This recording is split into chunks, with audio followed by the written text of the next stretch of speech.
Welcome to our exploration of modern monetary theory, or MMT, a paradigm-shifting approach to economic thinking.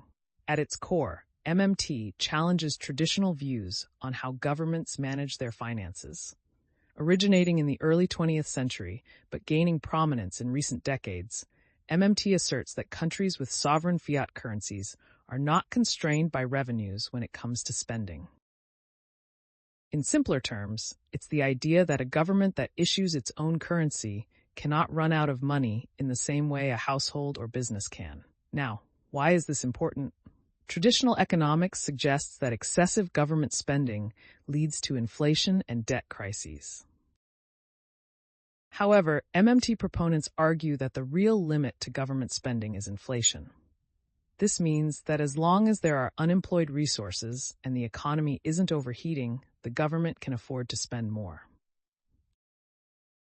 This perspective shifts the focus from balancing budgets to achieving full employment and economic stability.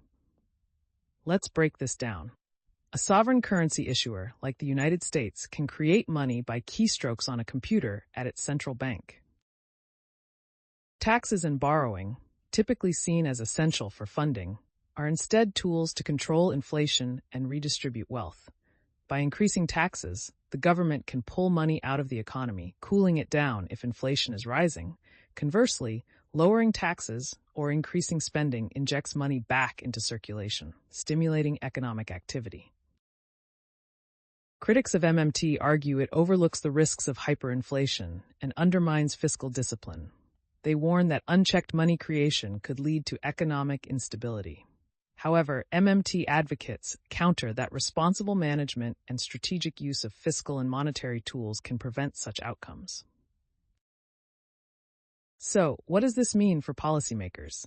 For MMT supporters, it's a call to refocus goals on social welfare rather than financial constraints. It advocates for robust public spending on healthcare, education, and infrastructure, asserting that the risks of doing too little are far greater than those of doing too much.